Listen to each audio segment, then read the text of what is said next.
உலகில் வாழும் astro divine Tamil நேயர்களுக்கு அன்பு வணக்கம். நான் ஜோதிடர் குரு வரதராஜ பெருமாள். இந்த நிகழ்ச்சி மூலியமா உங்க எல்லாத்தையும் சந்திக்கிறதுல மிக்க மகிழ்ச்சி. இதில் நம்ம என்ன பார்க்க போறோம் அப்படின்னு கேட்டிங்கன்னா, இந்த ஜூலை மாத கோச்சார பலன்கள் பார்க்க போறோம். கோச்சார பலன்கள் அப்படின்றதே வந்து பார்த்தீங்கன்னா, உங்களுடைய ராசியை சுத்தி மற்ற கிரகங்கள் எப்படி இருக்கிறாங்க, ஏனைய கிரகங்கள் என்ன நிலையில இருக்குன்னா, பஞ்சபூத கிரகங்கள் எடுத்துக்கிட்டிங்கன்னா குரு, சுக்கிரன், புதன், செவ்வாய், சனி இவங்கெல்லாம். அது போக ஒளி கிரகங்கள்னா சூரியன் மற்றும் சந்திரன்.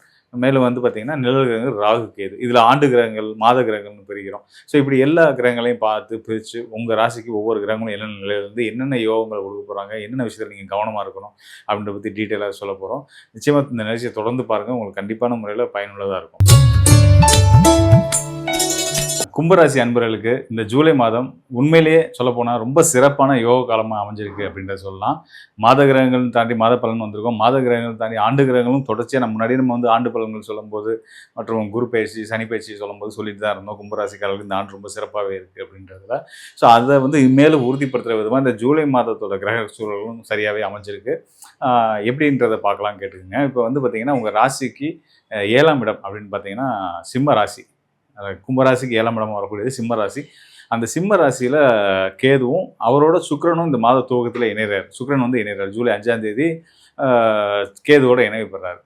கேது வந்து யார் அப்படின்னு பார்க்கணும். கேது வந்து உங்கள் நல்லது செய்வாரா கெட்டது செய்வாரா கும்பராசிக்கு அப்படின்னு பார்த்தீங்கன்னா, கண்டிப்பான முறையில் நல்லது தான் செய்வார், கெட்டது செய்ய மாட்டார். காரணம் என்னென்னா, கேது வந்து செவ்வாயை போலன்னு சொல்லுவோம். அதாவது ஜோதிடத்தில் வந்து 2 நிழல் கிரகங்களுக்கு 2 பஞ்சபூத தத்துவ கிரகங்களை அடையாளப்படுத்துவோம். ராகு வந்து சனியை போல வேலை செய்யும், கேது வந்து செவ்வாயை போல வேலை செய்யும். ஸோ அந்த வகையில் செவ்வாய் வந்து கும்பராசிக்கு யாருன்னு பார்த்தீங்கன்னா தொழில்காரகன் மற்றும் ஆசை, விருப்பம், போராட்ட குணம், தைரியம், வீரியம் இதெல்லாத்தையும் சொல்லக்கூடிய ஸ்தானத்துக்கும் அதிபதியாக வரக்கூடிய செவ்வாயோட ரோலை எடுத்து பண்ணக்கூடிய கிரகம் தான் கேது. என்ன சொல்லலாம், அந்த செவ்வாயோட தன்மையோட கொஞ்சம் கூடுதலாகவே வந்து செவ்வாயோட தன்மையில் கொடுக்கக்கூடிய கிரகமாக கேது இருந்துட்டுருக்காரு. கேது வந்து ஞானக்காரகனும் கூட. இந்த ஞானக்காரகன் கேது 7ஆம் இடத்துல களத்திர ஸ்தானத்தில் இருந்துட்டு இருக்கிற நிலையில் அவரோட களத்திரக்காரகன் சுக்கிரன் சேர்றார். அப்போது சுப காரியங்கள் கண்டிப்பான முறையில் இந்த ஜூலை மாதத்திலேருந்து அதுக்கான நல்ல ஒரு அறிகுறிகள் தென்பட ஆரம்பிக்கும். தடைப்பட்டு வந்த சுபகாரியங்கள், வீடு கட்டுறதாகட்டும், வண்டி வாகனம் வாங்குகிற விஷயங்களாகட்டும், அதில் இருந்த காரிய தடைகள்லாம் நீங்கி நிச்சயமான முறையில் மங்களக்காரகன் சொல்லக்கூடிய கேதுவோட இணைவு பெற்ற சுக்கிரன் உங்களுக்கு விருப்பப்பட்ட விஷயங்களை அனைத்தையும் எதுவாக இருந்தாலும் நடத்தி கொடுக்க போகிறாரு. திருமணம் முதல் கொண்டு. என்னடா திருமணத்தை பற்றி சொல்ல நினச்சிட்டாங்க. சுபகாரியம்னாலே முதல் விஷயமே திருமணம் தான். திருமண முயற்சி அதுக்கான இதில் வந்து தடை தாமதம் போயிட்டு இருக்கக்கூடிய கும்பராசிக்காரர்களுக்கு நிச்சயமான முறையில் நல்ல வரன் அமைகிறதுக்கான காலம் இருக்குது. இன்னும் ஒரு சிலருக்கு இந்த மறுமணம்லாம் முயற்சி பண்ணிட்டு இருப்பாங்க இல்லையா, ஸோ அவங்களுக்குமே மறுமணம் முடிவதற்கான வாய்ப்புகளும் உண்டு. இது எதனால் நான் சொல்கிறேன் அப்படின்னா, சுக்கிரன் வந்து கேதுவோடைய செவ்வாயோட தொடர்புடும் போது வந்து பார்த்திங்கன்னா மறுமணத்துக்கான வாய்ப்புகள் கொடுப்பாரு. ஒரு சிலருக்கு வந்து தன்னோட வயதில் ஒரு வயது 2 வயது பெரியவங்களை திருமணம் முடிக்கிற சூழல், இதெல்லாம் கூட சுயஜாதகத்தில் சுக்கிரன் செவ்வாயோட இணைவு பெறும்போது, கேதுவோட இணைவு பெறும்போது இந்த அமைப்பு இருக்கும். இங்கே கோச்சாரத்தில் வரும்போது உங்கள் ராசிக்கு 7ஆம் இடத்துல கேது சுக்கிரன் இணைவு பெறதுனால நார்மலாக சராசரியான திருமணம் அமைகிறதுக்கும் மறுமணத்துக்கு வரன் தேடிட்டு இருக்கவங்களுக்கு நல்ல வரன் அமைகிறதுக்குமான ஒரு அற்புதமான காலமாக இருந்துகிட்ருக்கு. ஸோ அதனால் தைரியமாக சந்தோஷமாக இருங்க. ஆரோக்கியமும் மேம்படும். சுக்கிரனோட செவ்வாய் இணையும் போது ஆரோக்கிய மேம்பாடும் நல்லபடியாகவே இருக்கும். அதனால் தைரியமாக இருக்கலாம். கடன் சச்சரவுகள் இதெல்லாம் தீரக்கூடிய ஒரு காலமாகவும் இந்த ஜூலை மாதம் உங்களுக்கு இருக்குது. மேலே வந்து பார்த்திங்கன்னா ஏற்கனவே குரு வந்து ராசிக்கு 6ஆம் இடமான ருணரோக சத்ரு ஸ்தானத்தில் இருந்துகிட்ருக்காரு. அங்கே இருக்கக்கூடிய குரு பகவானுடைய பார்வை வந்து பார்த்திங்கன்னா உங்கள் ராசிக்கு 12ஆம் இடத்துக்கும் உங்கள் ராசிக்கு தன குடும்ப வாக்குஸ்தானத்துக்கும் கிடைக்க போகுது. ஸோ குருவுடைய பார்வையில் இருக்கக்கூடிய 12ஆம் இடமும் 12ஆம் இடத்துக்கு அதிபதி சனி, அவர் தான் 2ஆம் இடத்துல இருக்கார். அவர் தான் உங்களுடைய ராசிநாதனும். அவருக்கும் குருவுடைய பார்வை கிடைக்குது. அப்போ வந்து உங்களுடைய வெளிநாட்டு பயணங்கள், வெளிநாட்டு தொடர்புகள் மூலிமா உங்களுக்கு நல்ல ஆதாயங்கள் கிடைக்குது. குரு சனியோட தொடர்பு மூலிமா வந்து பார்த்திங்கன்னா நல்ல பணப்புழக்கம் ஏற்படும். ஒரு சிலருக்கு வந்து பார்த்திங்கன்னா நீண்ட நாள் கொடுத்து வராமல் இருக்கக்கூடிய கடன் கையில் வந்து சேர்றதுக்கான வாய்ப்புலையும், அதுவும் ஒரு விஷயம் நீங்கள் கண்டிப்பாக கேட்கணும். நீங்கள் வந்து ஒரு கௌரவம் பார்த்துட்டு நம்ம இது திரும்ப எத்தனை தடவை அவங்கள்ட்ட கேட்குறது அப்படின்லாம் சங்கடப்படாமல் உரிமையாக கேளுங்க. உங்கள் பணம், உழைச்ச பணம் விட்டு கொடுக்காதீங்க. கேளுங்க, கண்டிப்பான முறையில் கிடைக்கும். உங்களுக்கு கொடுக்க வேண்டியது கையில் ஒரு நாள் பணம் இல்லாமல் இருந்திருக்கலாம்.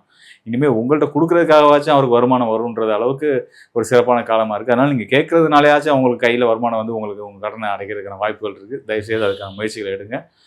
அது போக வந்து ராசிக்கு தொழில் ஸ்தானத்து அதிபதியான செவ்வாய் 10ஆம் இடத்து அதிபதி செவ்வாய் வந்து ராசிக்கு 4ஆம் இடத்துல இருக்கார். 10க்குரிய 4க்கு போயிட்டாருன்னா புதையல் யோகம்னு சொல்லுவோம். ஸோ இந்த புதையல் யோகம்னா இன்னைக்கு நிறைய பேர் என்ன நினைச்சுக்கிறாங்க, நம்ம முன்ன காலம் மாதிரி மண்ணை தோண்டி நம்ம நிலத்துல மண்ணை தோண்டினோம்னா நம்ம உள்ள வந்து பெட்டி பெட்டியா தங்கமும் வைரமும் வெள்ளியும் வருமான்னு நினைச்சு கேட்குறாங்க. ஸோ அப்படி கிடையாது அது.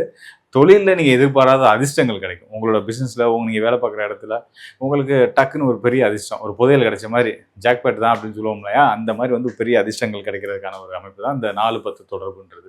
அதாவது 10ஆம் அதிபதி தொழில் அதிபதி 4ஆம் இடத்துல போய் அமர்றது புதையல் யோகம். அந்த யோகம் செயல்படக்கூடிய காலமாக இருக்குது. நிச்சயமாக கும்பராசிக்காரர்கள் மன நிறைவோட சந்தோஷமாக இருங்க. இன்னொரு நல்ல செய்தின்னு சொல்லிக்கிறேன். கும்பராசிக்காரர்களுக்கு உங்களுடைய யோகஸ்தான அதிபதி, குலதெய்வம், புத்திரபாகிய ஸ்தானங்களுக்கு அதிபதியாக வரக்கூடிய மனோஸ்தானத்துக்கு அதிபதியான புதன் வந்து பார்த்தீங்கன்னா மனோஸ்தானத்திலே 5ஆம் இடமான யோகஸ்தானத்திலே பலம் பெற்று இருக்கிறார். ஸோ இந்த நிலையில் இருக்கக்கூடிய புதன் உங்களுக்கு நீங்கள் மனசில் என்னென்ன நினைக்கிறீங்களோ அதெல்லாம் சாதிச்சு நீங்கள் அதெல்லாம் கையில் அடைகிறதுக்கான வாய்ப்புகளை புதன் ஏற்படுத்தி தரப்போகிறாரு.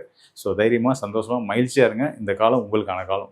கோச்சாரம்ன்றாங்க, ராசிக்குன்றாங்க, எல்லாம் இப்படின்ற நிறைய கன்ஃபியூஷன்ஸோடு நிறைய பேர் இருந்துட்டு இருக்காங்க. ஸோ இதில் குழப்பமே ஒன்றும் இல்லைங்க. ஜோதிடம் வந்து 3 நிலைகளில் இயங்குது. ஒன்று வந்து விதி, அடுத்ததாக மதி, அடுத்து கதி அப்படின்ற 3 நிலைகள் தான் ஜோதிடம் வந்து நம்ம பலன் சொல்லணும் ஒருத்தருக்கு சொல்லும்போது. ஸோ அப்படின்றப்ப வந்து இப்போ நம்ம அந்த கோச்சார பலன் நம்ம சொல்கிறோம் இல்லையா, இது வந்து பார்த்திங்கன்னா மதின்றது சந்திரன், சந்திரன் அடிப்படையாக, அதாவது சந்திரன்றது தான் ராசி. நீங்கள் பிறக்கிற அன்னைக்கு சந்திரன் எந்த ராசியில் இருக்காரோ அதுதான் உங்கள் ராசி, அங்கே என்ன நட்சத்திரத்தில் இருக்காரோ அதான் உங்கள் நட்சத்திரம். இது பொதுவான ஒரு விஷயம் அதுதான். ஸோ அந்த ராசி நட்சத்திரத்துக்கு மற்ற ஏனைய கிரகங்கள் என்னென்ன நிலையில் தற்காலத்தில் இருக்கிறாங்க அப்படின்றத வச்சு சொல்கிறது தான் இப்போ நம்ம பேசுகிற கோச்சார பலன்கள். விதி அப்படின்னு சொல்கிறோம் பார்த்தீங்களா, இந்த விதின்றது வந்து பார்த்தீங்கன்னா உங்களுடைய சுய ஜாதகத்தில் உங்களுடைய லக்னம் எப்படி தீர்மானிப்போம் அப்படின்னா, நீங்கள் ஒரு நாளில் பிறக்கிறீங்க, அந்த நாளில் எந்த ஊரில் பிறக்கிறீங்க, அந்த ஊரில் சன்ரைஸ் சூரிய உதயம் நேரம் என்ன அப்படின்றதெல்லாம் வச்சு, அந்த ஊரில் எந்த நேரத்தில் நீங்கள் பிறந்ததீங்க அப்படின்றத வச்சு தான் உங்கள் லக்னம் 12 ராசியில் ஒரு ராசி உங்கள் லக்னமாக வரும். அது லக்னம்ன்றது வேறு ஒன்றும் இல்லைங்க, நம்மளுடைய உயிர் நிற்கிற இடம். சந்திரன்றது மனசு, மதின்றது மனசு, சந்திரன், இதுதான் கணக்கு. ஸோ இப்போ நம்ம லக்ன அடிப்படையில் பார்க்கணும், சந்திரன் அடிப்படையில் பார்க்கணும், கதி அப்படின்றது சூரியன் அடிப்படையில் பார்க்கணும். இந்த 3 நிலைகள், அதாவது சூரியனை சுற்றி கிரகங்கள் எப்படி இருக்குது உங்கள் சுயஜாதத்துலேயும் சரி, இப்போ கோச்சாரத்துலேயும் சரி, சூரியனுக்கு என்னென்ன நிலையில் கிரகங்கள் இருக்காங்க அப்படின்றத வச்சு நம்ம பலன் சொல்ல முடியும். அப்படி தான் சொல்லணும், இதுதான் விதி. ஸோ இந்த அடிப்படையில் நம்ம இங்கே வந்து உங்கள்கிட்ட வந்து சேர்றதுக்காக வந்து நம்ம என்ன பண்ணுறோம், கோச்சார அடிப்படையில், அதாவது மதிய அடிப்படையில், சந்திரன் அடிப்படையில் உங்கள் ராசிக்கு என்னென்ன பலன்கள் கிடைக்கும் அப்படின்றத சொல்கிறோம். இதில் முழுமையாக என்னென்ன பலன்கள் இருக்குமோ அதை முழுமையாக நான் உங்களுக்கு கொடுத்துட்றோம். இது போக இன்னும் டீட்டெயிலாக இன்னும் துல்லியமாக தெரிஞ்சுக்கணும் அப்படின்னா உங்களுடைய சுயஜாதகம் தேவை. அந்த சுயஜாதகத்தை ஆய்வு பண்ணும்போது தான் அங்கே உங்களுடைய தசாபதி என்ன, உங்கள் லக்னம் என்ன, உங்கள் ராசிக்கு இப்போ நடந்துட்டு இருக்கக்கூடிய நேரம் சாதகமானதா பாதகமானதா அப்படின்றதெல்லாம் தெரிஞ்சுக்க முடியும். ஸோ இப்படி எல்லாத்தையும் கலந்து பார்த்து ஒரு சரியான துல்லியமான பலன்கள் தேவைப்படுறவங்க வந்து நிச்சயமாக என்னுடைய இந்த டிஸ்பிளேல இருக்க எண்ணுக்கு தொடர்பு கொள்ளுங்கள். உங்களுக்கு கண்டிப்பான முறையில் ஒரு நல்ல ஒரு தெளிவையும் வழிகாட்டுதலையும் கொடுக்க நான் தயாராக இருக்கிறேன். மேலும் வந்து பார்த்தீங்க அப்படின்னா வந்து இந்த நிறைய பேர்த்துக்கு வந்து ஒரு பெரிய குழப்பமே இருந்துகிட்ருக்கு. இப்போ நான் தசாபுத்தி அடிப்படையில் உங்களுக்கு சனி ஒரு தசை ஆரம்பிக்க போகுது அப்படின்னு சொல்லுவேன். சனி இப்போ தானே முடிச்சும்பாங்க. அதாவது கோச்சாரத்தில் சனி முடிஞ்சதை பற்றி சொல்லிட்டு இருப்பாங்க. இங்கே பார்த்தீங்கன்னா தசாபுத்தி இப்போ தான் ஆரம்பிச்சிருக்கும். சனி அவருக்கு யோகராகவே இருக்கும். ஆனால் கோச்சாரத்தில் உங்களுக்கு 7.5 சனி வந்துருச்சு போச்சு அப்படின்ற மாதிரி பயந்துட்டுலாம் இருப்பாங்க. நீங்கள் பயப்படாதீங்க, சனி உங்களுக்கு நல்லது தான் செய்வார். உங்கள் சுயஜாதத்தில் ரொம்ப பலமாக இருக்காரு, தைரியமாக இருங்க அப்படின்னு அவங்க ஆறுதலாக நம்ம சொல்லுவோம். அப்படிலாம் சொல்லி அவங்க டீட்டெயில் பண்ணி விலக்கி சொன்ன பின்னாடி ஒரு மன நிறைவுக்கு வருவாங்க. அதனால் வந்து கோச்சார அடிப்படையில் இப்போ நம்ம பார்த்த பலன்கள் முழுமையாக ஒவ்வொரு ராசிக்காரர்களுக்குமே நல்ல யோகமான அமைப்பில் இருக்குது. இது வந்து ரொம்ப ஒரு சிறப்பான ஒரு காலம் அப்படின்றதுல எந்த சந்தேகமும் கிடையாது. உலகளாவிய அளவில் கடந்த ஒரு 2-3 மாதத்துக்கு முன்னாடி இருந்தக்கூடிய அந்த போர் சூழல்கள், விலைவாசி தட்டுப்பாடுகள், இந்த மாதிரி விஷயங்கள், அத்தியாவசிய பொருள் தட்டுப்பாடுகள், இந்த மாதிரியான சிக்கல்கள்லாம் குறைஞ்சு இப்போ ஒரு சுமூகமான நிலையில் போயிட்டு இருக்குது. இது இன்னும் தொடரும், இதே மாதிரி நல்ல விதமாக தொடரும் அப்படின்றத நம்ம ஓரளவுக்கு உறுதியாகவே சொல்ல முடியும். இந்த காலத்தை சரியாக பயன்படுத்திக்கிறதுக்கு நீங்கள் நிச்சயமாக வந்து நீங்கள் தான் முன் வரணும். அதுக்கு நீங்கள் தயாராகுங்க. இந்த காணொலியை நீங்கள் கண்டிப்பாக பார்த்துருப்பீங்க. என்னுடைய சர்வீஸ் தேவைப்படுறவங்க நிச்சயமாக எனக்கு தொடர்பு கொள்ளுங்க. கண்டிப்பாக உங்களுக்கு நல்ல ஒரு தெளிவையும் வழிகாட்டுறதுக்கு ரெடியாக இருக்கேன். நன்றி, வணக்கம் நண்பர்களே. மீண்டும் ஒரு நல்ல நிகழ்ச்சியை சந்திப்போம்.